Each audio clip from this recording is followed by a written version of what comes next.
কানাডায় দাবানল পরিস্থিতির অবনতি হয়েছে। দ্রুত গতিতে ছড়িয়ে পড়া এই দাবানল থেকে বাসিন্দাদের সরিয়ে নিতে সেনাবাহিনীর উড়োজাহাজ ও হেলিকপ্টার ব্যবহার করা হচ্ছে। প্রদেশ জুড়ে জারি করা হয়েছে জরুরি অবস্থা, সেই সাথে আন্তর্জাতিক সহায়তা চেয়েছে কর্তৃপক্ষ। সাসকাচুয়ান ও ম্যানিটোবা প্রদেশে দাবানলের ভয়াবহ রূপ দেখা যাচ্ছে। এই ঈদে জামা জুতো অ্যাক্সেসরিজের ডিসকাউন্ট।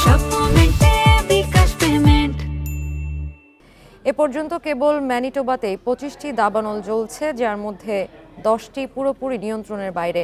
সাসকাচুয়ানে জ্বলছে আরও 16টি দাবানল, যার মধ্যে 7টিকে অনিয়ন্ত্রিত হিসেবে চিহ্নিত করেছে কর্তৃপক্ষ। এদিকে দাবানলের ধোঁয়া কানাডা ছাড়িয়ে যুক্তরাষ্ট্রেও ছড়িয়ে পড়েছে। বর্তমানে 22 মিলিয়ন আমেরিকান নাগরিক শ্বাস প্রশ্বাস সমস্যাজনিত সতর্কতার আওতায় রয়েছেন।